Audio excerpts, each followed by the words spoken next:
సరాగాలి శృతులుగా కుశలమా అనే స్నేహం పిలువగా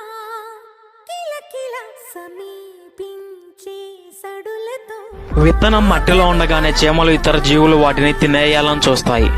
వాటిని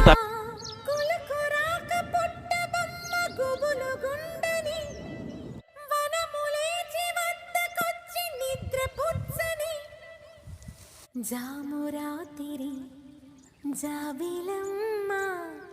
జోల పాడనా ఇలా జోరు గాలిలో జాజి కొమ్మ జారనీయకే కళా